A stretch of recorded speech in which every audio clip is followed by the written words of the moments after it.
திருவழிபாட்டிற்கு வரும் திருப்பணியாளர்கள் இப்போது பீடத்தின் முன்பு சில மணித்துளிகள் முகமுப்பர விழுந்து கிடப்பர். நாம் வாழ்வு பெற மரணத்தை ஏற்றுக்கொண்ட தியாகசீலர் இயேசுவுக்கு நாம் அனைவரும் இணைந்து செலுத்தும் அஞ்சலியின் அடையாளமே இது. தந்தையின் கரத்தில் தன் ஆவியை ஒப்படைத்த இயேசு தன்னை முழுதும் ஒப்பில்லா பலியாக ஒப்படைத்தார். கடவுளின் முன்னிலையில் நம்மை வெறுமையாக்குவோம். தரையில் விழுந்து கடவுளிடம் நாம் சரணடையும் போது சக்தி பெறுகிறோம்.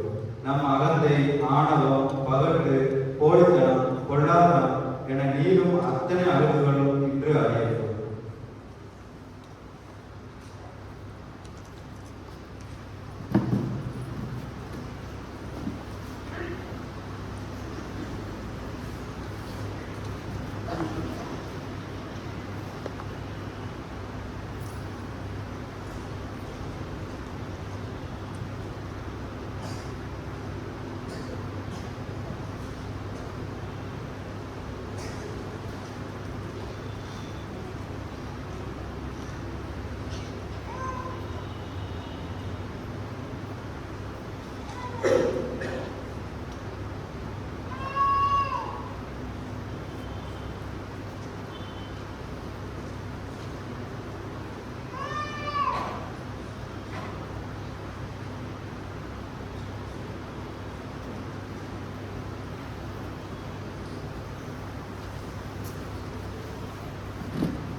ஆண்டவரே, உம் திருமகன் கிறிஸ்து தமது இரத்தத்தை சிந்தி உம் அடியார்களுக்கு பாஸ்கா மறைநிகழ்வை ஏற்படுத்தினார்.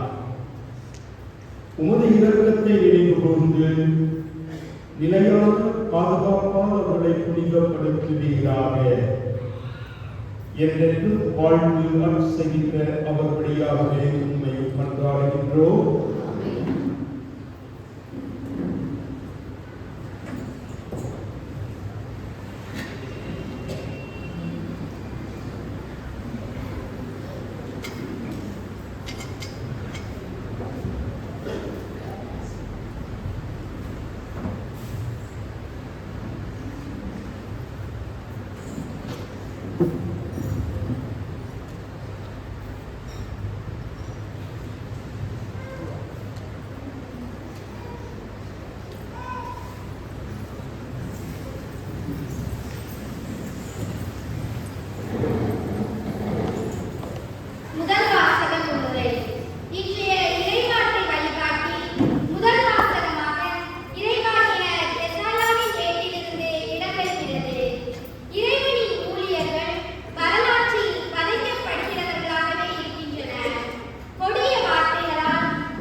நம் குற்றங்களுக்காக காயமடைந்தார். இறைவாக்கினர் எசாயா நூலில் இருந்து வாசகம். அதிகாரம் 52 இறை வார்த்தைகள் 13 தொடங்கி அதிகாரம் 53 12 முடிய. இறைவாக்கினர் எசாயா நூலில் இருந்து வாசகம். அதிகாரம் 52 இறை வார்த்தைகள் 13 தொடங்கி அதிகாரம் 53 12 முடிய. இதோ என் ஊழியர் சிறப்படைவார், அவர் மேன்மைப்படுத்தப்பட்டு உயர்த்தப்பட்டு பெரிதும் மாற்றுவார். அவரை கண்ட பல திகைப்புற்றவர். அவரது தோற்றம் பெரிதும் உருக்குலைந்ததால் மனித சாய மானிடரின் உருவமே அவருக்கு இல்லை. அவ்வாறே அவர் பல பிற இனத்தாரை அதிர்ச்சிக்குள்ளாக்குவார். அரசர்களும் அவரை முன்னிட்டு வாய்ப்புத்தி நிற்பர். ஏனெனில் தங்களுக்கு சொல்லப்படாததை அவர்கள் காண்பர், தாங்கள் கேள்விப்படாததை அவர்கள் புரிந்து கொள்வர். நாங்கள் அறிவித்ததை நம்பியவர் யார்? ஆண்டவரின் ஆற்றல் யாருக்கு வெளிப்படுத்தப்பட்டது? இளந்தளிர் போலும் வறண்ட நில வேர் போலும் ஆண்டவர் முன்னிலையில் அவர் வளர்ந்தார். நாம் பார்ப்பதற்கு ஏற்ற அமைப்போ அவருக்கு இல்லை, நாம் விரும்பத்தக்க தோற்றமும் அவருக்கு இல்லை. அவர் இகழப்பட்டார், மனிதரால் புறக்கணிக்கப்பட்டார், வேதனையுற்ற மனிதராய் இருந்தார், நோயுற்று மலிந்தார், காண்போர் தம் முகத்தை மூடிக்கொள்ளும் நிலையில் அவர் இருந்தார். அவர் இழிவுபடுத்தப்பட்டார், அவரை நாம் மதிக்கவில்லை. மெய்யாகவே அவர் நம் பிணிகளை தாங்கிக் கொண்டார், நம் துன்பங்களை சுமந்து கொண்டார். நாமோ அவர் கடவுளால் அழைக்கப்பட்டு நொறுக்கப்பட்டவர் என்றும் சிறுமைப்படுத்தப்பட்டவர் என்றும் எண்ணினோம். அவரோ நம் குற்றங்களுக்காக காயமடைந்தார், நம் தீச்செயல்களுக்காக நொறுக்கப்பட்டார். நமக்கு நிறைவாகவே அளிக்க அவர் தண்டிக்கப்பட்டார். அவரது காயங்களால் நாம் குணமடைகின்றோம். ஆடுகளைப் போல நாம் அனைவரும் வழிதவறி அடைந்தோம். நாம் எல்லாரும் நம் வழியே நடந்தோம். ஆண்டவரோ நம் அனைவரின் தீச்செயல்களையும் அவர் மேல் சுமத்தினார். அவர் ஒடுக்கப்பட்டார், சிறுமைப்படுத்தப்பட்டார். ஆயினும் அவர் தம் வாயை திறக்கவில்லை. அடிப்பதற்கு இழுத்துச் செல்லப்பட்ட ஆட்டுக்குட்டி போலும் ரோமம் கத்தரிப்போர் முன்னிலையில் கத்தாத செம்மறி போலும் அவர் தம் வாயை திறவாதிருந்தார். அவர் கைது செய்யப்பட்டு தீர்ப்பிடப்பட்டு இழுத்துச் செல்லப்பட்டார். அவருக்கு நேர்ந்ததை பற்றி அக்கறை கொண்டவர் யார்? ஏனெனில் வாழ்வோர் உலகிலே அவர் அகற்றப்பட்டார். என் மக்களின் குற்றத்தை முன்னிட்டு குறைவிட்டார். வன் செயல் எதுவும் அவர் செய்ததில்லை, வஞ்சனை எதுவும் அவர் வாயில் இருந்ததில்லை. ஆயினும் தீயவரிடையே அவருக்கு கல்லறை அமைத்தார்கள். செத்தபோது அவர் செல்வரோடு இருந்தார். அவரை ஒடுக்கவும் நோயால் வதைக்கவும் ஆண்டவர் திருவுளம் கொண்டார். அவர் தம் உயிரை குற்ற நீக்க பலியாக தந்தார். எனவே தம் வழிமரபு கண்டு நீடு வாழ்வார்.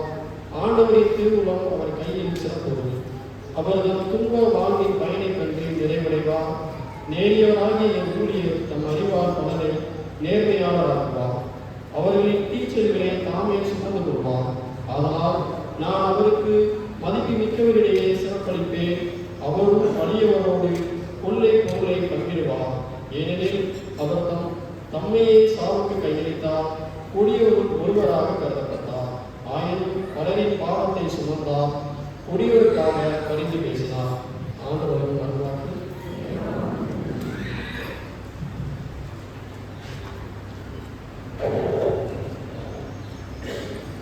பதிலுரை பாடம் திருப்பாடல் 31 இறைமுத்துக்கள் 1, 5, 11, 12, 14, 17, 16, 24. பல்லவி லூக்கா 23:46.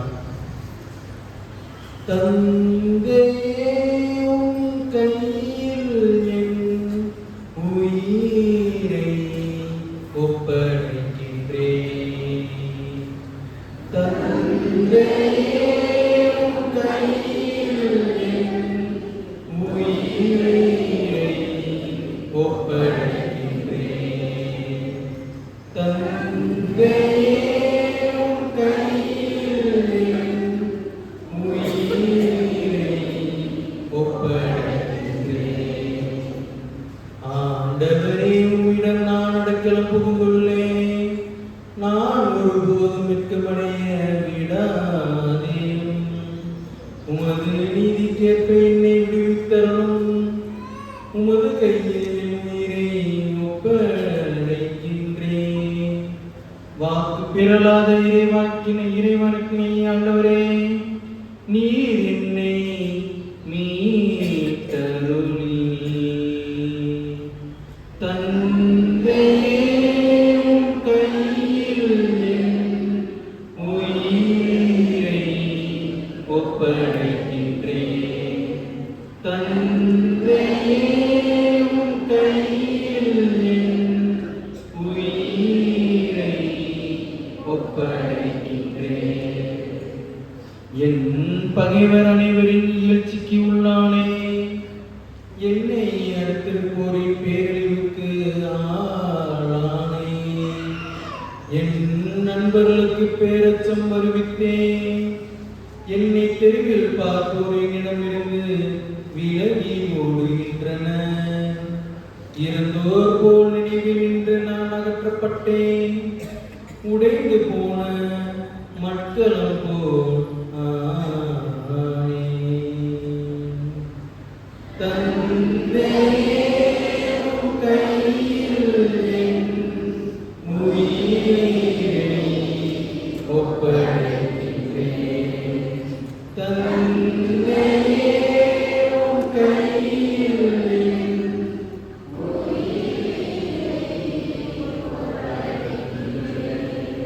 ஆண்டவரே, நான் உன் மீது நம்பிக்கை வைத்துள்ளேன். நீரே என் கடவுள் என்று சொன்னேன். என் வாழ்வின் ஒவ்வொரு கட்டமும் உமது கையில் உள்ளது. என் எதிரிகளின் கையில் நின்றும் என்னை துன்புறுத்துவோரின் கையில் நின்றும் என்னை விடுவித்தருளும். தந்தையே, உம் கையில் என் உயிரை ஒப்படைக்கிறேன்.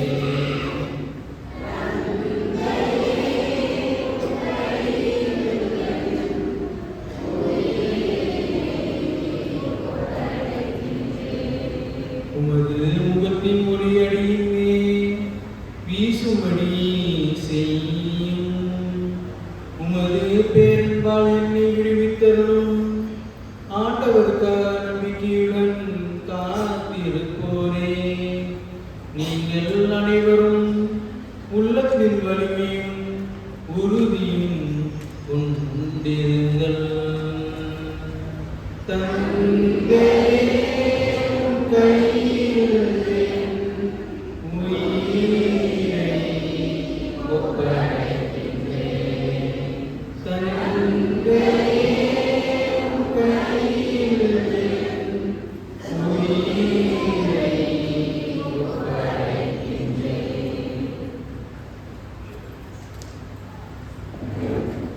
இரண்டாம் வாசகம் முறை. இயேசு நமது தலைமை குரு. அவர் நமது வலிமின்மையும் பலவீனத்தையும் நன்கு அறிந்தவர். அவர் கடவுளின் மகனாக இருந்தும் கீழ்ப்படிதலை தனது கேடயமாக வைத்துக் கொண்டார். அவரே நமது வழிகாட்டி, வாழ்வு, வழி, ஒளி, உயிர் என்பதை உணர்ந்தவராய் அறிக்கையிடுவதே நமது தலைமை கடமை என்ற சிந்தனைக்கு எபிரேயருக்கு எழுதப்பட்ட திருமடலிலிருந்து இடம்பெறும் இறைவாசகத்தை இரண்டாம் வாசகத்தில் கேட்போம். இரண்டாம் வாசகம். கீழ்ப்படிதலை கற்றுக்கொண்டார். தமக்கு கீழ்ப்படிவோர் அனைவரும் என்றென்றும் மீட்படைய காரணமானார். எபிரேயருக்கு எழுதப்பட்ட திருமுகத்திலிருந்து வாசகம். அதிகாரம் 4 இறை வார்த்தைகள் 14 முதல் 16, மேலும் 5 இறை வார்த்தைகள் 7 முதல் 9. எபிரேயருக்கு எழுதப்பட்ட திருமுகத்திலிருந்து வாசகம். அதிகாரம் 4 இறை வார்த்தைகள் 14 முதல் 16, மேலும் அதிகாரம் 5 இறை வார்த்தைகள் 7 முதல் 9. வானங்களை கடந்து சென்ற இறை மகனாகிய இயேசுவை நாம் தனிப்பெரும் தலைமை குருவாக கொண்டுள்ளதால் நாம் அறிக்கையிடுவதை விடாது பற்றிக் கொள்வோமாக. ஏனெனில் நம் தலைமை குரு நம்முடைய வலுவின்மையை கண்டு இரக்கம் காட்ட இயலாதவர் அல்ல. மாறாக எல்லா வகையிலும் நம்மை போல சோதிக்கப்பட்டவர், எனினும் பாவம் செய்யாதவர்.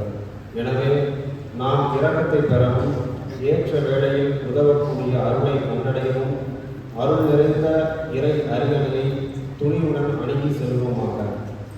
அவர் உலகில் வாழ்ந்த காலத்தில் தம்மை சாமிலிருந்து காப்பாற்ற வல்லவரை நோக்கி உரத்த குரல் எழுப்பி கண்ணீர் சிந்தி மன்றாடி வேண்டினார். அவர் கொண்டிருந்த இறை பற்று கலந்த அச்சத்தை முன்னிட்டு கடவுள் அவருக்கு செவி சாய்த்தார். அவர் இறைமகனாய் இருந்தும் துன்பங்கள் வழியே கீழ்ப்படிதலை கற்றுக்கொண்டார். அவர் நிறை உள்ளவராகி தமக்கு கீழ்ப்படிவோர் அனைவரும் என்றென்றும் மீட்படைய காரணமானார். உன் அருள்வாக்கு.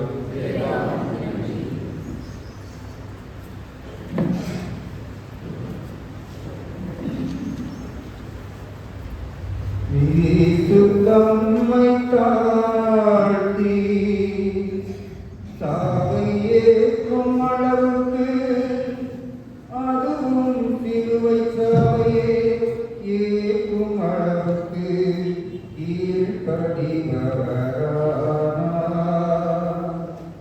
ஆதலால் தான் கடவுள் அவரை எல்லோருக்கும் மேலாய் உயர்த்தி எப்பெயருக்கும் மேலான பெயரை அவருக்கு அருளினார்.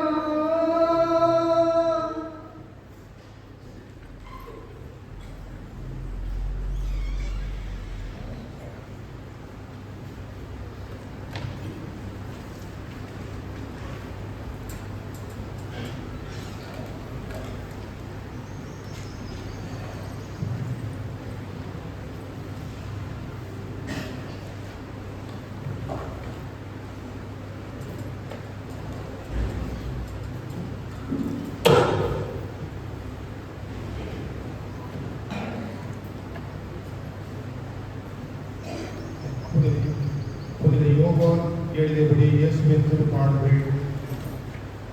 இயேசு அதிகாரம் 18 அருள்வாக்கத்தை கூறுகிறது.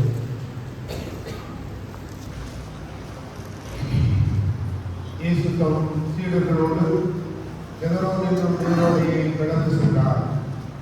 அங்கே ஒரு தோட்டம் இருந்தது. தம் சீடர்களோடு இயேசு அதில் நுழைந்தார்.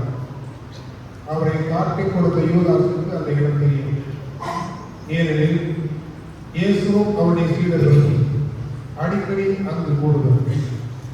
படைப்பிரிவினரையும் தலைமை குழுக்களும் பரிசேயரும் அனுப்பிய காவலர்களையும் கூட்டிக் கொண்டு யூதாசு விளக்குகளோடும் பந்தங்களோடும் படை கலங்களோடும் அங்கே வந்தார். நமக்கு நிகழப்போகிற அனைத்தையும் இயேசு அறிந்து அவர்கள் முன் சென்று, யாரை தேடுகிறீர்கள் என்று கேட்டார்.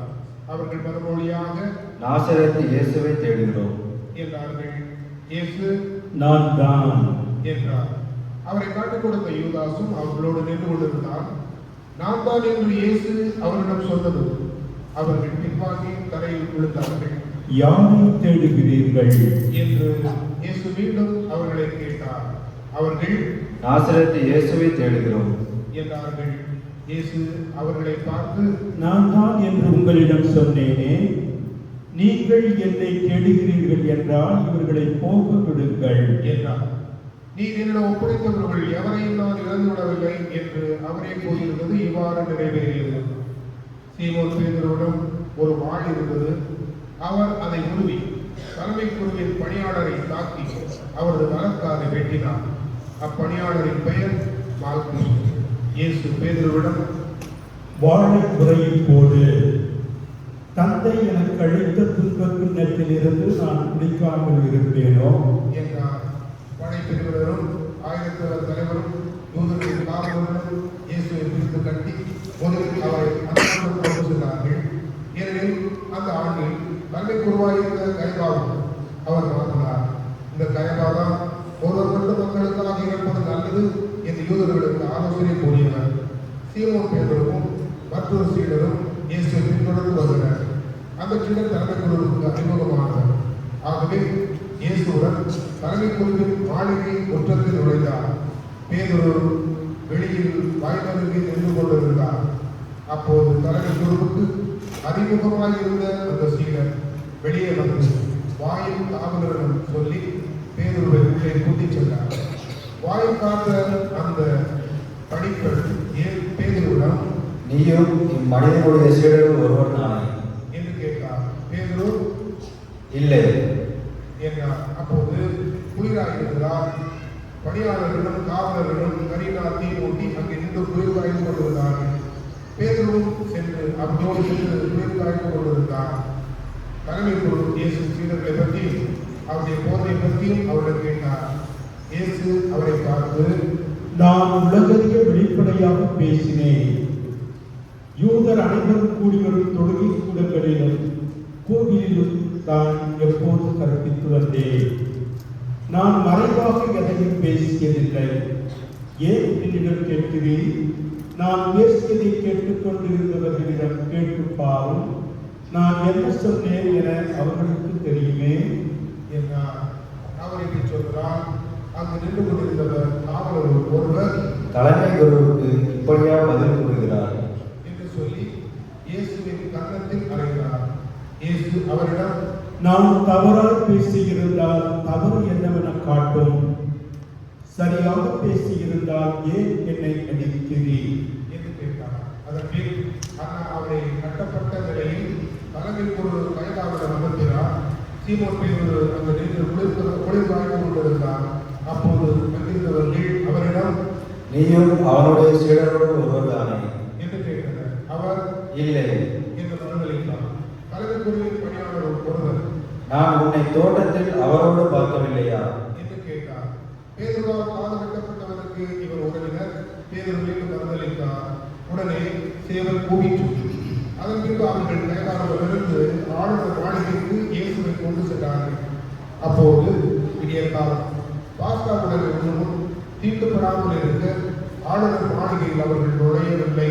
எனவே பிலாத்து வெளியே அவர்கள் வந்து, நீங்கள் இந்த ஆளுக்கு எதிராக கூறும் குற்றச்சாட்டு என்ன என்று கேட்டார். அதற்கு அவர்கள், இவன் குற்றம் செய்யாதிருந்தால் இவனை நாங்கள் உங்களிடம் ஒப்புவித்திருக்க மாட்டோம் என்றார்கள். பிலாத்து அவர்களிடம், நீங்கள் இவனை கொண்டு போய் உங்கள் சட்டப்படி இவனுக்கு தீர்ப்பு வழங்குங்கள் என்றார். யூதர்கள் அவரிடம், சட்டப்படி நாங்கள் யாருக்கும் மரண தண்டனை விதிக்க முடியாது என்றார்கள். இவ்வாறு தாம் எப்படிப்பட்ட சாவுக்கு உட்பட போகிறார் என்பதை குறிப்பிட்டு இயேசு கூறியிருந்ததை நிறைவேறச் செய்தார்கள். பிலாத்து மீண்டும் ஆளுநர் மாளிகைக்குள் சென்று இயேசுவை கூப்பிட்டு அவரிடம், நீ யூதரின் அரசனா என்று கேட்டார். இயேசு மறுபடியாக, நீராக இதை கேட்கிறீரா அல்லது மற்றவர்கள் என்னை பற்றி உங்களிடம் சொன்னதை வைத்து கேட்கிறீரா என்று கேட்டார். அதற்கு பிலாத்து, நான் ஒரு யூதனா என்ன உன் இனத்தவரும் தலைமை குருக்களும் தானே உன்னை என்னிடம் ஒப்பித்தார்கள். நீ என்ன செய்தாய் என்று கேட்டான். இயேசு மறுபடியாக, எனது ஆட்சி இவ்வுலக ஆட்சி போன்றது அல்ல. அது இவ்வுலக ஆட்சி போன்றதால் இருந்திருந்தால் நான் தூதர்களிடம் காட்டிக் கொடுக்காதவாறு என் காவலர்கள் போராடி இருப்பார்கள். ஆனால் என் ஆட்சி இவ்வுலக ஆட்சி போன்றது அல்ல என்றார். பிலாத்து அவரிடம், அப்படியானால் நீ அரசன் தானோ என்று கேட்டான். அதற்கு இயேசு, அரசன் என்று நீர் சொல்லுகிறேன். உண்மையை எடுத்துரைப்பதே என் பணி. இதற்காகவே நான் பிறந்தேன், இதற்காகவே உலகிற்கு வந்தேன். உண்மைக்கு சார்ந்தவர் அனைவரும் என் குரலுக்கு செவி சாய்க்கின்றனர் என்றார். பிலாத்து அவரிடம், உண்மையா அது என்ன என்று கேட்டார். இப்படி கேட்டபின் பிலாத்து மீண்டும் யூதரிடம் சென்று இவனிடம் நான் குற்றம் ஒன்றும் காணவில்லையே என்றான். மேலும், பாஸ்கா விழாவின் போது உங்கள் விருப்பப்படி ஒரு கைதியை விடுதலை செய்யும் வழக்கம் உண்டு. யூதரின் அரசனாகிய இவனை நான் விடுதலை செய்யட்டுமா? உங்கள் விருப்பம் என்ன என்று கேட்டான். அதற்கு அவர்கள், இவன் வேண்டாம், பரவாவையே விடுதலை செய்யும் என்று மீண்டும் கத்தினார்கள். அந்த பரவா ஒரு கள்வன். பின்னர் பிலாத்து இயேசுவை சாட்டையால் அடிக்கச் செய்தார். வீரர்கள் ஒரு முள்முடி பின்னி அவர் தலையின் மேல் வைத்து செந்நிற வேலுடைய அவருக்கு அணிவித்தார்கள்.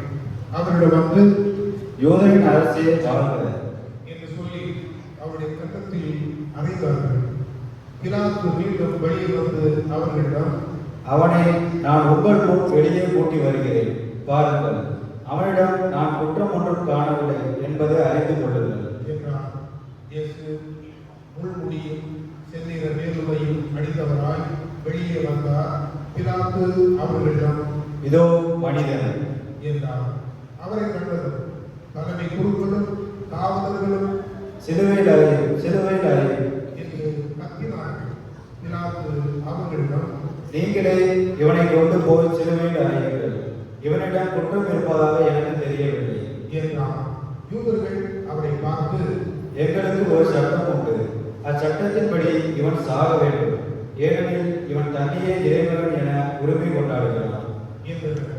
பிலாத்து இதை கேட்டதும் இது மிகுதியாக அஞ்சினான். அவர் மீண்டும் ஆளுநர் மாளிகைக்கு சென்று இயேசுவிடம், நீ எங்கிருந்து வந்தவர் என்று கேட்டார்.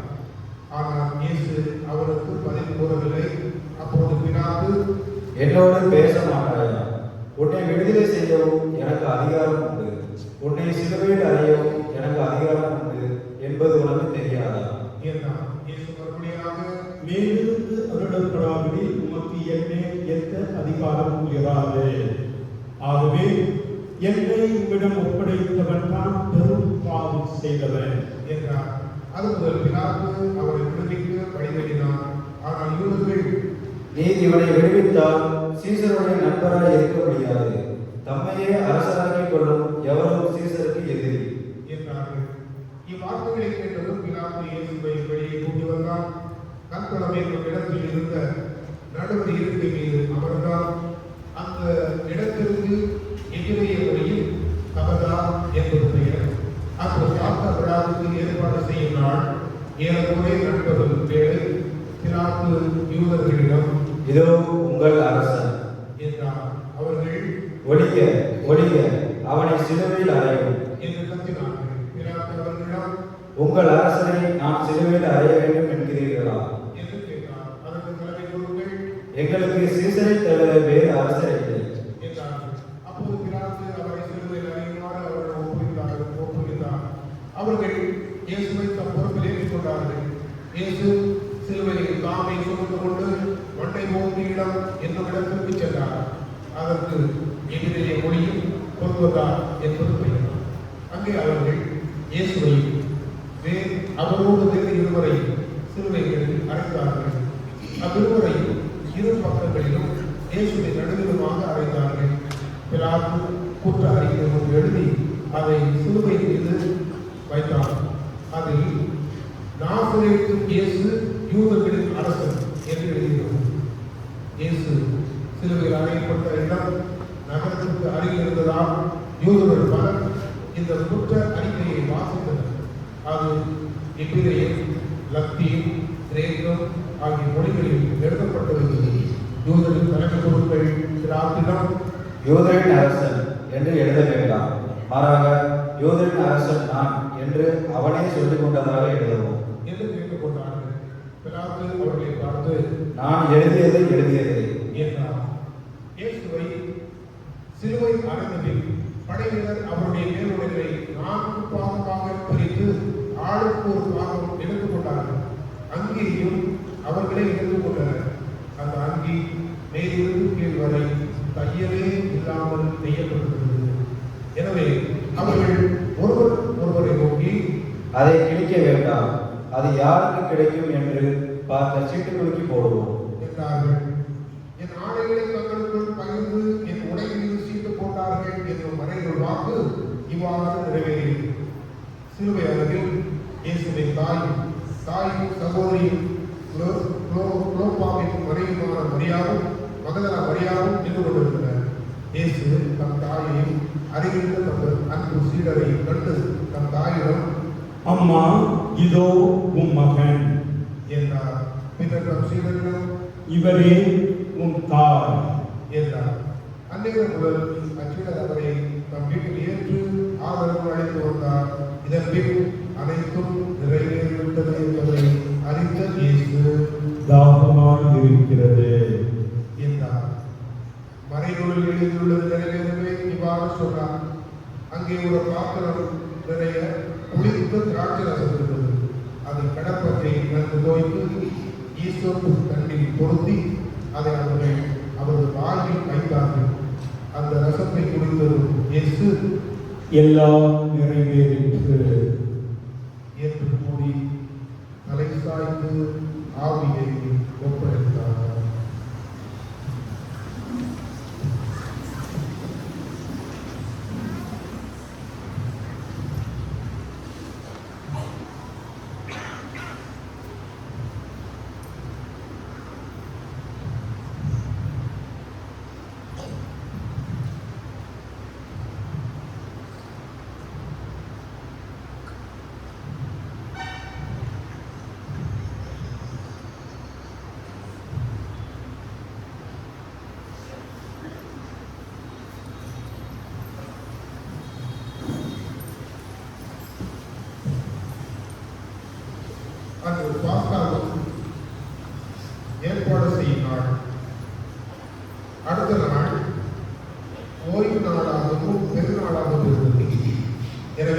சிலுவையில் உடல்கள் தொங்கலாகா என்பதற்காக கால்களை முறித்து கடலங்களை எடுத்து விடுமாறு யூதர்கள் பிலாத்துவிடம் கேட்டுக்கொண்டார்கள். ஆகவே படைவீரர் வந்து இயேசுவோடு சிலுவையில் அறையப்பட்டிருந்தவர்கள் ஒருவருடைய கால்களை முதலில் முறித்தார்கள், பின்னர் மற்றவருடைய கால்களை முறித்தார்கள். பின்பு அவர்கள் இயேசுவோடு வந்தார்கள். அவர் ஏற்கனவே இறந்து போயிருந்ததை கண்டு அவருடைய கால்களை முறிக்கவில்லை. ஆனால் படைவீரர் ஒருவர் இயேசுவின் விழாவை ஈட்டியால் குத்தினார். உடனே ரத்தமும் தண்ணீரும் வடிந்தன. இதை நேரில் கண்டவரே இதற்கு சாட்சி. அவரது சான்று உண்மையானதே. அவர் உண்மையை கூறுகிறார் என்பது அவருக்கு தெரியும். நீங்களும் நம்ப வேண்டும் என்பதற்காகவே அவர் இதை கூறுகிறார். எந்த எலும்பும் முறிபடாது என்னும் மறைநூல் வாக்கு இவ்வாறு நிறைவேறியது. மேலும் தாங்கள் ஊடுருவ புதியவரை உற்று நோக்குவார்கள் என்னும் மறைநூல் கூறுகிறது. ஐமத்திய ஊரை சேர்ந்த யோசேப்பு என்பவர் இயேசு சீடர்கள் ஒருவர். யூதருக்கு அஞ்சியதால் தம்மை சீடர் என்று வெளிப்படையாக காட்டிக் கொள்ளாதவர். அவர் இயேசுவின் உடலை எடுத்துக் கொண்டு போக பிலாத்துவிடம் அனுமதி கேட்டார். பிலாத்து அனுமதி கொடுத்தார். யோசேப்பு வந்து இயேசுவின் சடலத்தை எடுத்துக் கொண்டு போனார். பின்பு ஒரு முறை இரவில் இயேசுடன் வந்த நிக்கதேம் என்பவரும் அங்கு வந்து சேர்ந்தார். அவர் வெள்ளை போலும் சந்தனத்தோடும் கலந்து ஏற்கனவே 30 கிலோகிராம் கொண்டு வந்தார். அவர்கள் இயேசு உடலை எடுத்து யூத அடக்க முறைப்படி நறுமண பொருட்களுடன் புனிதரால் சுற்றி கட்டினார்கள். அவர் சிலுவையில் அறையப்பட்டிருந்த இடத்தில் ஒரு தோட்டம் இருந்தது. அங்கே புதிய கல்லறை ஒன்று இருந்தது. அதில் அதுவரை யாரும் அடக்கம் செய்யப்படவில்லை. அன்று பாஸ்கா விழாவுக்கு ஆயத்த நாளாக இருந்ததாலும் அக்கல்லறை அருகில் இருந்ததாலும் அவர்கள் இயேசுவை அதில் அடக்கம் செய்தார்கள்.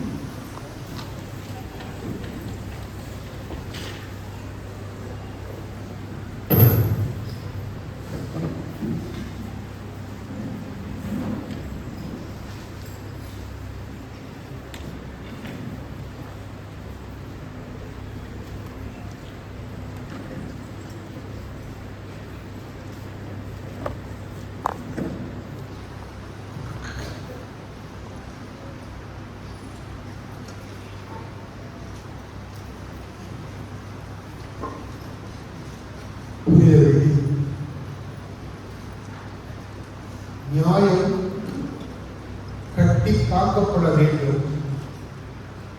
நீதி நிலைக்க வேண்டும். ஆனால் நீதி அழிக்கப்படுகிறது, நியாயம் சிதைக்கப்படுகிறது. இதுதான் யதார்த்தம் என்பதை இந்த புனித வெள்ளி நமக்கு எடுத்துச் சொல்லுகின்றது. இந்த உலகிலே மனிதனாக பிறந்த அத்தனை பேரும் மரிக்கிறார்கள். இந்த மரித்தல் மகிழ்ச்சியான ஒரு நிகழ்வா என்றால் இல்லவே. ஆனால் ஆண்டவர் இயேசுவுக்கும் அது கொடூரமான ஒன்றாக இருந்ததாக நான் சென்று வருகிறேன், டாடா பை பாய் என்று இந்த உலகிலிருந்து சென்றவர்கள் யாரும் இருந்ததாக தெரியவில்லை. ஆனால் அந்த இந்த உலகிலிருந்து வெளியே பயணிக்கிறார்கள் அல்லவா? மேலுலகிற்கு செல்வதற்காக ஏற்படுத்துகின்ற அந்த பயணத்தை யார் எப்படி சந்திக்கிறார்கள் என்பது பல நேரங்களிலே வித்தியாசமாக இருப்பதை நாம் காண முடிகிறது. சிலர் பார்ப்போம் ரோட்டில் செல்லுகிறாங்க, சிலர் பார்ப்போம் போன ஆடு எங்க போச்சுன்னே தெரியாது, சிலர் வீட்டில் யாருக்கும் தெரியாத நிலையில் மறித்து போன நிலையில் இருப்பார்கள். ஒரு சிலர் பிள்ளைகள் யார் இருந்தாலும் அவர்கள் மடியிலே இறக்கின்ற நிலை, தாயின் மடியிலே பிள்ளை இறக்கின்ற நிலை, தந்தையின் மடியிலே மனைவி இறக்கின்ற நிலை என்று ஒவ்வொரு சூழலும் வித்தியாசமாக இருக்கிறது. ஆனால் இறப்பு எல்லாருக்கும் ஒரு செய்தியை சொல்கிறது. நாம் இறப்போம், ஆனால் அந்த இறப்புக்கு நீங்களும் நானும் உரிய விதத்திலே தயாராக இருக்க வேண்டும் என்பதை சொல்லுங்கள். 73 வயதான ஒருவர், 3 குழந்தைகள், ஒரு அரசு அலுவலகத்தில் வேலை செய்தவர். அவர் அந்த 73வது வயதிலே இரவில் ஒரு 9 மணிக்கு ஒரு ஆட்டோ நிப்பாட்டார்.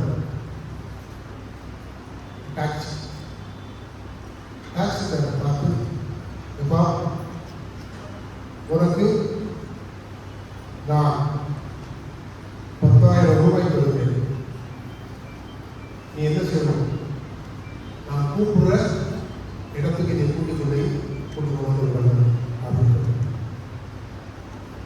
அப்படியா, ராத்திரி இந்த மனிதன் எங்க கூட்டிக் கொண்டு செல்ல போகிறாரோ தெரியவில்லையே என்று அச்சம்.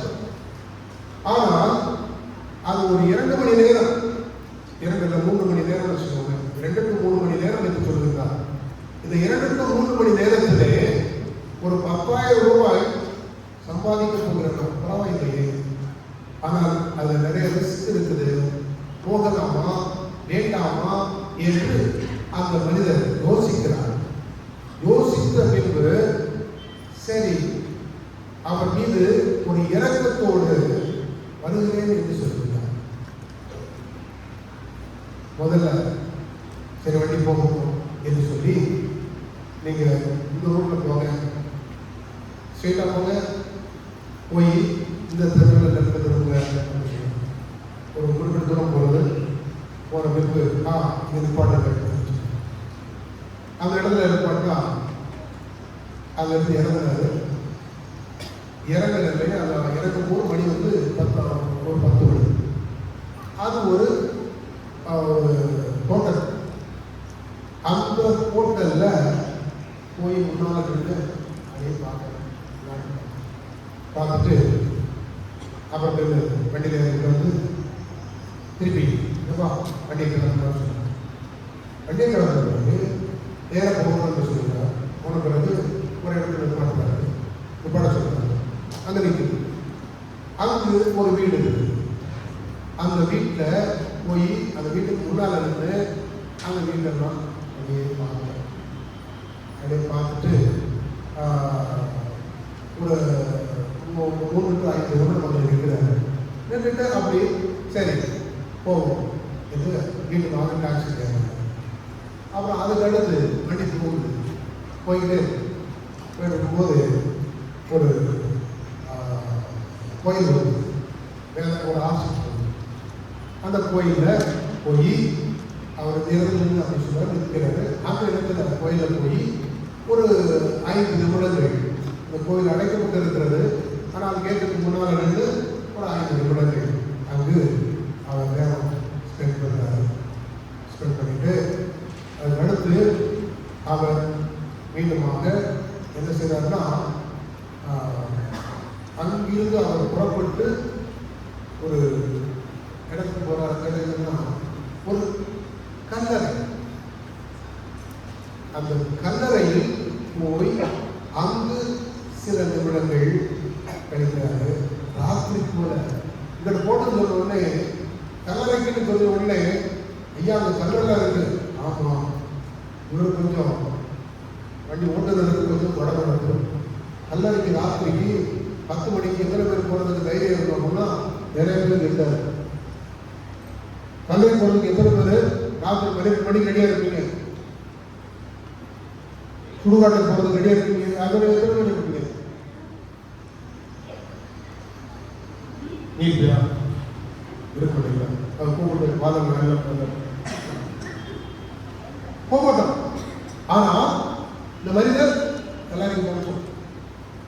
என்னன்னா இங்குதான் அங்கு அவருடைய மனைவி மரித்து அடக்கம் செய்யப்பட்டிருக்கிறார். அதுக்கு அடுத்து கல்லறை அவருக்கு ரெடியா இருக்கு. ஆக முடிந்துவிட்டு அது ஒரு கடைசியில் கொண்டு போய் இந்த வீட்டில் எங்கே விட்டுருக்கிற ஒரு இடத்துல விட சொன்னாங்க. அங்கே வீட்டை திரும்ப அந்த ஆளுக்கிட்ட கொடுத்து 10,000 கொடுக்குறாரு. கொடுக்கும்போது நீங்கள் இத்தனை இடத்துக்கு போனீங்களே என்ன என்று கேட்குறேன். அப்போ தான் சொல்கிறாரு, முதலாக நான் என் மனைவியை இந்த ஓட்டலை வச்சு தான் பார்த்தேன். அன்று அவள் என்னை பார்த்தால் நான் அவளை பார்த்தேன். நாங்கள் இருவரும் ஒருவருக்கொருவர் பிடித்தவர்களாக மாறிவிட்டோம். எனவே இந்த இடம் எங்கள் வாழ்விலே ஒரு முக்கியமான இடம். 60 வயது வரையிலும் உண்டாக நாங்கள் வாழ்ந்தோம். 3 பிள்ளைகளை பெற்றெடுத்தோம். அரசு அலுவலகத்தில் நான் பணி செய்தேன். நான் 60வது வயதில் இருக்கின்ற பொழுது என் மனைவி 60வது வயதில் அவர் இறந்து விட்டார். திடீரென இறந்த நிலையில் அவரை அங்கு கொண்டு போய் அந்த கல்லறையில் அடக்கம் செய்தோம். அவர் இறந்த பின்பு ஒரு 10 வருஷம் நான் மாறி வாழ்க்கையை கழிச்சிருந்தேன். 70க்கு மேல் என்னால் இருக்க முடியவில்லை. அப்போது என் பிள்ளைகள் யாராவது வந்து என்னுடைய வீட்டிலே வந்து இருங்கள், நான் பார்த்துக் கொள்கிறேன் என்று சொல்வார்கள் என்று பார்த்தேன். 3 அரசு வேலை பார்க்கிறார்கள். அவர்களுக்கு குடும்பம் பிள்ளைகள் என்று இருக்கிறார்கள். எனவே அவர்கள் என்னை பார்க்கக்கூடிய இடத்தில் இல்லை. அவர்களுக்கு நான் கூட தொல்லை கொடுப்பது இல்லை. வேண்டாம், நான் செல்லுகிறேன் என்று முதியோர் இல்லத்திற்கு நான் செல்லுகிறேன். அந்த முதியோர் இல்லத்திலே நான் 3 ஆண்டுகள் இருந்தேன். என் குழந்தைகளோடு எந்த தொடர்பும் இல்லாத நிலையில் இருந்தேன். அப்படிப்பட்ட சூழலில் நான் 3 மாதத்திற்கு முன்பு மருத்துவமனைக்கு சென்று பார்த்தேன். அப்படி எனக்கு சற்று உடல் குறைவாக இருந்தது. அந்த வேளையிலே பார்க்கும்போது எனக்கு கண்டுபிடித்திருந்தார்கள், எனது நுரையீரலில் கேன்சர், புற்றுநோய். எத்தனாவது நிலை என்றால் 4வது நிலை. First stage, second stage, third, ஃபோர்த்துன்னு ஸ்டேஜஸ் இருக்குது. இந்த 1, 2, 3 கூட ஓரளவு கனெக்ட் பண்ணலாம். 4 போயிடுச்சுன்னா கஷ்டம். ஆனால் 4வது நிலைக்கு இவர் சென்று விட்டார். மருத்துவர்கள் சொல்லிவிட்டார்கள், நீர் இதற்கு மேல் இன்னும் வாழ்க்கை இருக்கணும்னு உனக்கு இல்லைப்பா, உனக்கு காய்ஞ்சலாம் முடியுது அப்படி எனக்குன்னு சொல்லிட்டாங்க. அவங்க சொன்னபடியான காலம் எனக்கு இன்னும் 2 நாள் இருக்கு. அதற்கு முன்பாக இதோ இடங்களுக்கெல்லாம் போய் பார்த்துவிட்டு நான் செல்ல வேண்டும் என்று நினைத்தேன். நீ நான் பார்த்த மனிதர்களில் மிகவும் இரக்கம் நிறைந்த ஒரு மனிதனே. எனவே உங்களுக்கு நான் நன்றி கடன்பட்டிருக்கிறேன். இந்த பணத்தை பெற்றுக் கொள்ளுகிறது 10,000 கொடுக்குறாங்க. கொடுக்கின்ற பொழுது அந்த டாக்ஸி டிரைவர், ஐயா வேண்டாம், உங்களோடு நான் வந்ததே பெரிய காரியமாக நான் நினைக்கிறேன், வேண்டாம் அப்படின்னு சொல்லி அந்த உடனே இந்த டாக்ஸி டிரைவர் இந்த மனுஷன் சொல்றாரு, நான் பார்த்த இரக்கம் நிறைந்த மனிதர்கள் மேலானவர் நீங்கள் தான். என்னோடு 3 மணி நேரம் நீங்கள் மிக அன்பாக நான் வண்டி எடுக்கிறது சொல்லுகிற போது எந்த முறுமுறுப்பும் இல்லாமல், நிற்பாட்டுங்கள் என்று சொல்லும் போது எந்த குறையும் இல்லாமல், செல்லுங்கள் என்று சொல்ல போது செல்லவும், நிறுத்துங்கள் என்று சொல்லுவோம் நிற்பதும், நீங்கள் என்னோடு என் மீது கொண்ட அக்கறையை காட்டுகிறது, என் மீது கொண்ட இணக்கத்தை காட்டுகிறது. அவர் சொன்னோடனே இவருக்கு ரொம்ப மனம் பொழுது போய் பிள்ளைகள் என்ன ஆச்சு? பிள்ளைகள் எங்களுடைய மனைவி இறந்த பின்பு என் பிள்ளைகள் என்னோடு இல்லை, அவர்கள் எந்த தொடர்பிலும் இல்லை. அதனால நான் அவர்களை தேடவில்லை. எனக்கு 10,000 கொடுக்கும்போது வேண்டாம்னு சொன்னார். உடனே இவருக்கு சொன்னார், இந்த 10,000 கொடுப்பதற்கு எனக்கு யாரும் இல்லை, நீர்தான் ஒரே மனிதர், தயவு செய்து இதை பெற்றுக்கொள்ளுங்கள் என்று அவர் கையில் கொடுத்தார். கொடுத்துட்டு இவங்க சொல்றதுதான் உண்மையாக இருக்குமோ இருக்காது என்று பார்க்கணும். மறுநாள் ஒரு நாள் விட்டு மறுநாள் எந்த ஆஸ்பத்திரி எந்த இடத்துல இருக்காருன்னு சொல்லி கேட்டுட்டு எந்த நிப்பாட்டிட்டு வரோம் அந்த இடத்துல போய் அறை எண் 210 அப்படின்னு சொல்லப்படும் அந்த அறை எண்ணுக்கு போக அங்கு அவருடைய உடலானது தயார் நிலையில் இருக்கிறது. சொன்னபடி அந்த மனிதர் பிரியமான சகோதர சகோதரிகளே, அந்த நிகழ்விலே ஒரு மனிதர் அன்பை சுவைப்பதற்காக ஆசைப்பட்டுக் கொண்டிருந்தார், இரக்கத்தை பெறுவதற்காக ஆசைப்பட்டுக் கொண்டிருந்தார். யாரும் கொடுக்காத ஒரு இரக்கத்தை சாகும் முன்பு இந்த மனிதர் பெற்றிருக்கிறார் என்பது ஒரு பெரிய ஒரு மகிழ்ச்சி. இந்த மனிதர் இறக்கின்ற பொழுது நான் நிறைவாக இறக்கிறேன், கடவுள் என்னை அவருடைய இடத்தில் ஏற்றுக்கொள்வார் என்ற ஒரு ஆழமான ஒரு சிந்தனையோடு எண்ணத்தோடு விசுவாசத்தோடு வருவதற்காக அவர்களை சுற்றி இருந்தவர்கள் சொல்கிறார். ஒரு அடக்கத்தில் எதிர்ப்பு அப்படின்னா அந்த சொல்றாரு, மொத்தமே 6 பேர் என்னை சேர்த்து 6 பேர் தான் அந்த அடக்கத்திற்கு இருந்தார் என்று அந்த குறிப்பிட்டு வருகிறது. இதே சகோதர சொல்கிறேன், நானும் இறக்கும் முன்பு இரக்கத்தோடு இறக்க வேண்டும். அதற்கு உதாரணம் வேறு யாரும் அல்ல, நம் ஆண்டவர் இயேசு கிறிஸ்து ஒருவரே. அங்கு அவர் அந்த கல்லறை அவர் சிலுவையில் பொங்கும் போது தந்தையே இவர்களை மன்னி, அடியா அடிச்சு துவையா துவைச்சு தொங்க விட்டிருக்கிறாங்க. உடல் முழுவதும் ரணமாக இருக்கிறது, ரத்தம் சொட்டி கொண்டிருக்கிறது.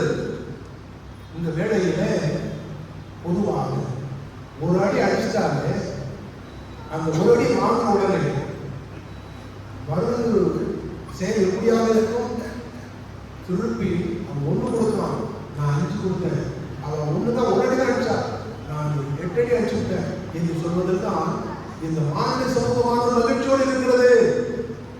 ஆனால் ஆண்டவர் இயேசு இரக்கத்தின் சிகரம், மன்னிப்பின் சிகரம். எனவே இறக்கின்ற போது கூட அவர் இரக்கத்தின் உச்சத்திலே இருந்து தந்தையே இவர்களை மன்னியும், இவர்கள் செய்வது என்னதென்று தெரியாமல் செய்து கொண்டிருக்கிறார்கள், அறியாத நிலையிலே இவர்கள் செய்து கொண்டிருக்கிறார்கள், எனவே இவர்களை மன்னியும் என்று சொல்லி ரொம்ப இரக்கத்தோடு ஆண்டவர் இந்த நாளிலே நாம் இரக்கம் மிகுந்தவர்களாக என்று அழைக்கப்படுகிறோம். இந்த நாளிலே அந்த இரக்கமானது நீதியையும் அன்பையும் உண்மையையும் நம்முடைய வாழ்விலே வெளிப்படுத்துவதாக இருக்க வேண்டும் என்பதை ஆண்டவர் நமக்கு உண்மைக்குரியவர்களாக, நீதிக்குரியவர்களாக, இரக்கத்திற்குரியவர்களாக ஆண்டவர் தன்னை வெளிப்படுத்திய இந்த நாளை கொண்டாடுகின்ற நாமும் அவர் தன்னுள்ள மதிப்பீடுகளை நமதாக்கி வாழ தேவையான ஞானத்தை, தனத்தை எனக்கு தரட்டும் என்று சொல்லி கொண்டாடுகிறோம்.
விசுவாசத்திற்காக அனைவரும் எழுந்திருப்போம்.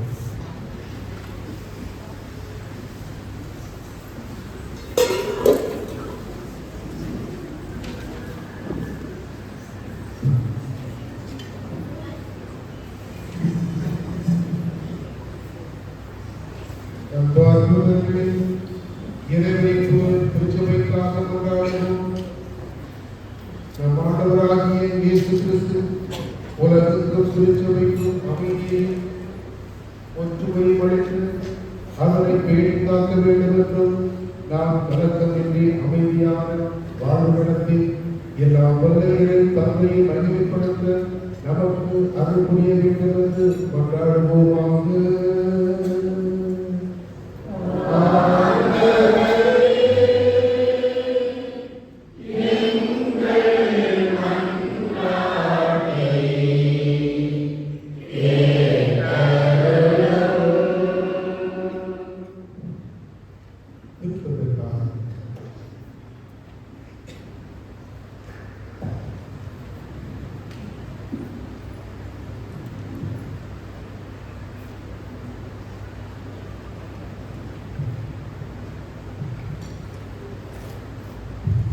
என்றென்றும் இல்லாத இறைவா, உமது திட்டத்தின்படியே அனைத்தும் அமைக்கப்பட்டுள்ளன. அதனால் உமது அதிகாரத்தால் ஆளப்படும் கிறிஸ்துவ மக்களாகிய எங்கள் வேண்டல்களை பரிவர்த்தத்துடன் கண்ணோக்கியறம் திருத்தந்தையின் தலைமையின் கீழ் நாங்கள் நம்பிக்கையில் வளர்படி அவரை பரிவுடன் காத்தருள்வீராக. ஆமென்.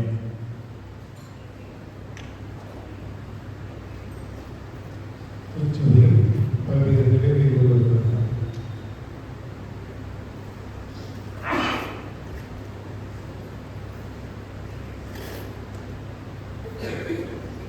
நம் ஆயிரங்கள் பொருட்களுக்காக திருச்சபையில் உள்ள அனைத்து தொண்டர்கள் விசுவாசிகள் அனைவர்களுக்காக கொண்டாடுவோமாக.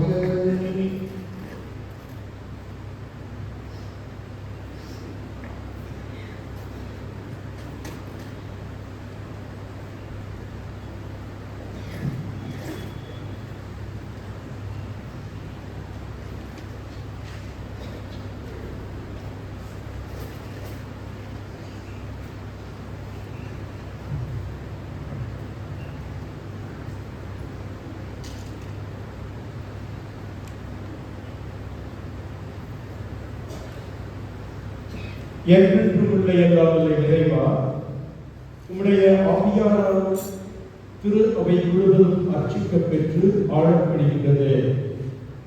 உம்முடைய திருநிலை பணியாளர்கள் அனைவருக்காகவும் நாங்கள் செய்யும் வேண்டலை கேட்கிறோம். அதனால் எல்லாம் நிறைந்தது உமது அருள்கொடையால் உமக்கு உன்னையுடன் கூடிய புரிவார்களாக. எங்கள் ஆண்டவர் இயேசுவின் நாமத்திலே மன்றாடுகின்றோம். கிறிஸ்துவ புதுமுக நிலையினருக்காக ஜெபிப்போம். திருமுழுக்கு பிறந்த யாருக்கு செய்கின்ற அன்பு மக்கள் நம் ஆண்டவர் இரக்கத்தை பெற்று அவர்கள் அனைவரும் தங்களிலே திறந்து இறை ஆற்றலுக்கு தங்களை ஒப்புக் கொடுப்பார்களாக. இவ்வாறு அவர்கள் புதுப்பிறப்படைக்கும் திருமுழுக்கினால் பாவங்களுக்கெல்லாம் மன்னிப்படைத்து நம் ஆண்டவர் இயேசு கிறிஸ்துவில் வாழ வேண்டும் என்று மன்றாடுவோமாக.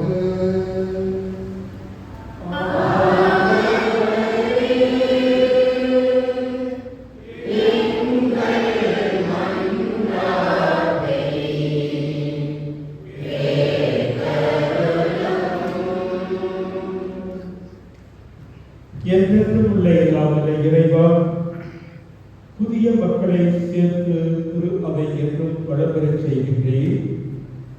கிறிஸ்தவ புகுமுக நிலையினரிடம் நம்பிக்கையும் அறிவும் வளரச் செய்தனர். அதனால் அவர்கள் திருமுழுக்கு தண்ணீரால் புது பிறப்பு அடைந்து தேர்ந்து கொள்ளப்பட்ட உடைய மக்களின் திருக்கூட்டத்தில் சேர்த்துக் கொள்ளப்படுவார்களாக. எங்கள் ஆண்டவர் இயேசுவின் நாமத்திலே மன்றாடுகின்றோம்.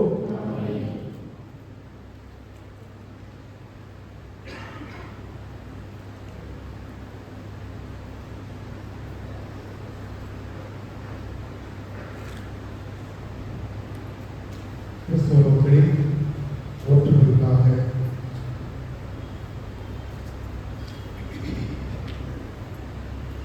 நம் ஆண்டவராகிய இயேசுவின் விசுவாசம் கொண்ட அனைவரை உண்மையின் பாதையை வழிநடத்தி தம் ஒரே திருச்சபையை கூட்டிச் சேர்த்து காத்திருக்க வேண்டும் என்று மன்றாடுவோமாக.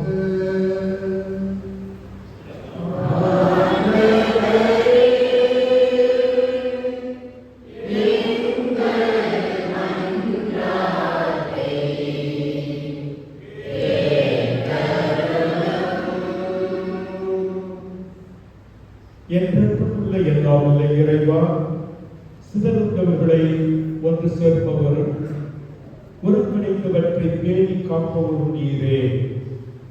உன் திருமகனின் மந்தையை கனிவுடன் கண்ணோக்கியரிடம் இவ்வாறு ஒரே திருமுறைக்கினால் தூய்மைப்படுத்திய அவர்களை நம்பிக்கையின் குழுமையால் இணைத்து அதன் இணைப்பால் ஒன்று சேர்ப்பீராக. எங்கள் ஆண்டவர் இயேசுவின் நாமத்திலே மன்றாடுகின்றோம்.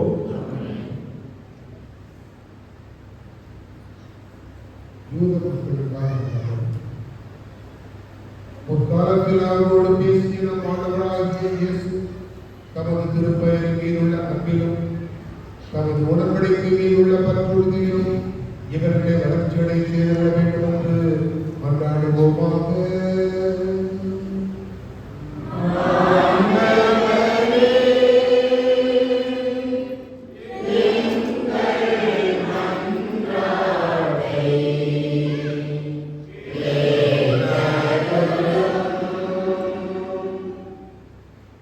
என்றென்றும் உள்ள எல்லாம் உள்ள இறைவா, ஆபிரகாமுக்கும் அவர்தான் வழிபரவினருக்கும் நீர் வாக்குறுதிகளை வழங்கினீர்.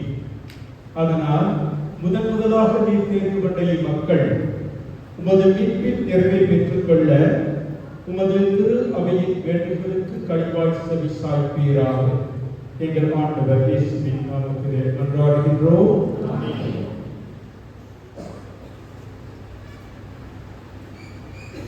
கிறிஸ்துவிலும் விசுவாசம் கொள்ளாதவர்களுக்காக மன்றாடுவோம்.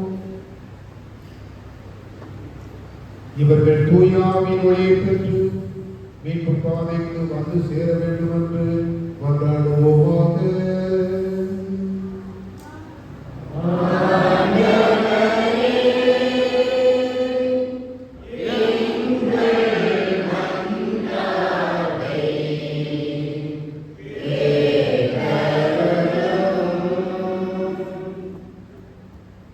என்றென்றும் உள்ள எல்லாம் உள்ள இறைவா, கிறிஸ்துவை ஏற்றுக்கொள்ளாத மக்கள் உம் திருமுன் நேர்மையான இதயத்தோடு நடந்து உண்மையை கண்கடைவார்களாக. நாங்களும் ஒருவர் மற்றொரு மீது எப்போதும் அன்பு கொள்வதாலும் உமது வாழ்வின் மறை உண்மையை மென்மேலும் புரிந்து கொள்வதில் ஆவல் கொள்வதாலும் உமது அன்பை இவ்வுலகில் மிக தெளிவாக காட்டும் சாட்சிகளாய் விளங்கச் செய்திருப்பீராக. எங்கள் ஆண்டவர் இயேசுவின் நாமத்திலே மன்றாடுகின்றோம்.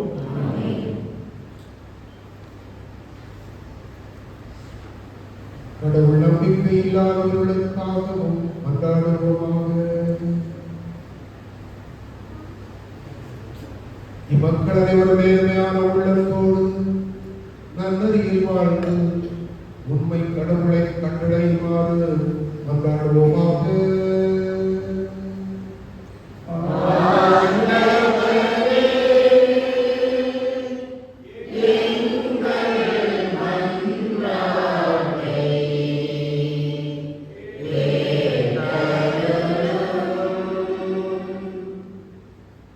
என்றும் உள்ள எல்லாம் உள்ள இறைவா, மனிதர் அனைவரும் எப்போதும் உண்மையே விரும்பி தேடவும் உண்மை கண்டடைப்பதால் அமைதி பெறவுமே நீர் அவர்களை படைத்தீர்.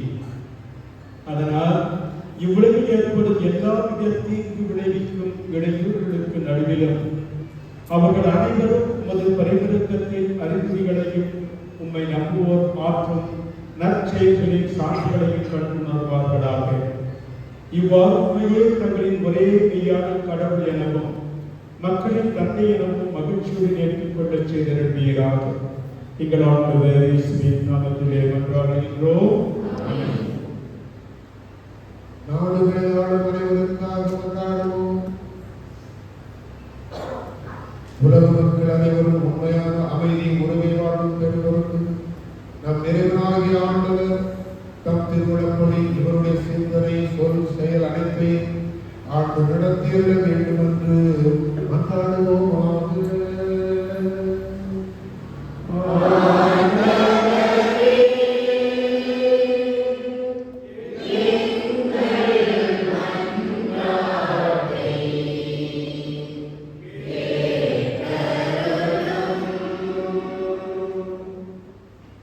என்றென்றும் உள்ள எல்லாம் உள்ள இறைவா, மனிதரின் இதயங்களும் அவர்களின் உரிமைகளும் உன் கையில் உள்ளன. உலகெங்கும் மக்களின் வளமான வாழ்வும் அமைதியில் உறுதிப்படும் சமய உரிமையும் உமது கொடையால் நிறைவேறுமாறு எங்களை பார்ப்போரை கனிவுடன் கண்ணோக்குவீராக. எங்கள் ஆண்டவர் இயேசுவின் நாமத்திலே மன்றாடுகின்றோம். ஆமென்.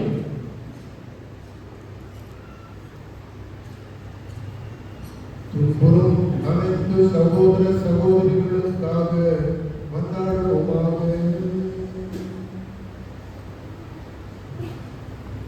எல்லாம் வல்ல தந்தையாகிய இறைவனின் அருளால் உலகிலிருந்து தவறுகள் அகலவும் பிணிகள் நீங்கி பஞ்சம் ஒழியவும் சிறைகள் திறக்கப்பட்டு தடைகள் தகர்க்கப்படவும் வழிபோக்க பாதுகாப்பு பெறவும் பயணம் செய்வோர் நலமாக வீடு திரும்பவும் நோயிட்டு நலம் பெறவும் இறக்கின்றவர்கள் மீட்பு நிறைவு பெறவும் வேண்டும் என கொண்டாடுவோம்.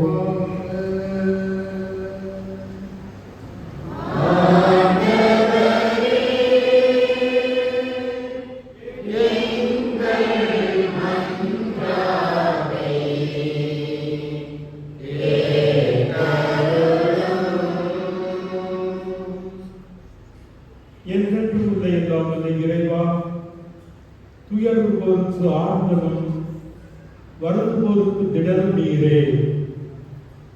எத்தகைய துன்ப வேளையிலும் உம்மை நோக்கி கூவி அழைப்போரின் வேண்டல்கள் உம் திருமுன் வருவனவாக.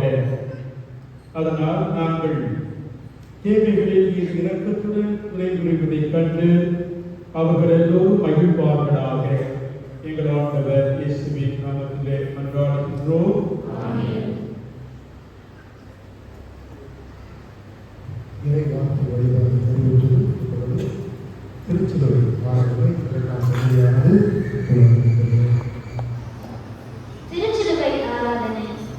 இன்றைய திருவழிபாட்டில் 2ஆம் பகுதியாக இடம்பெறுவது திருச்சிலுவை ஆராதனை ஆகும்.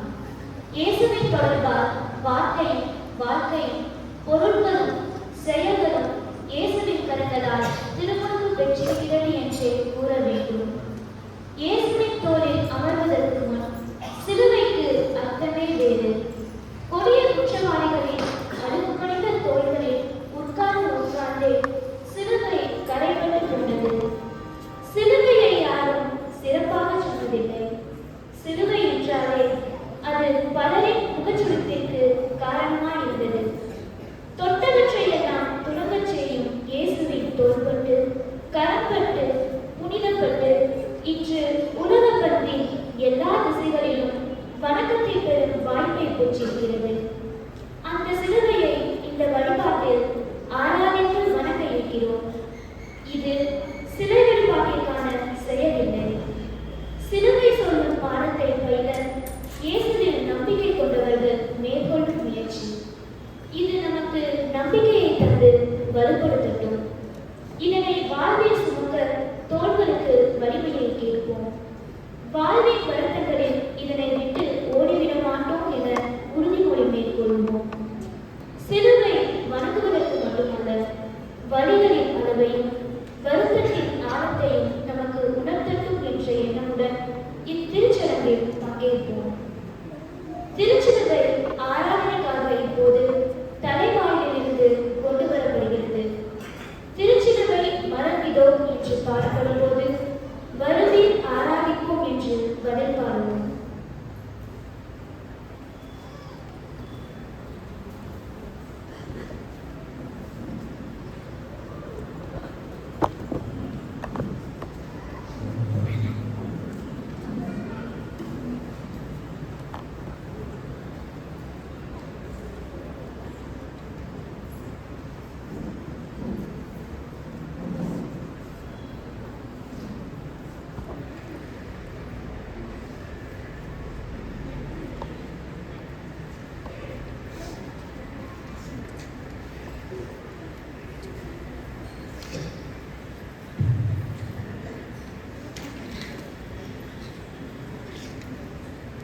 Quiero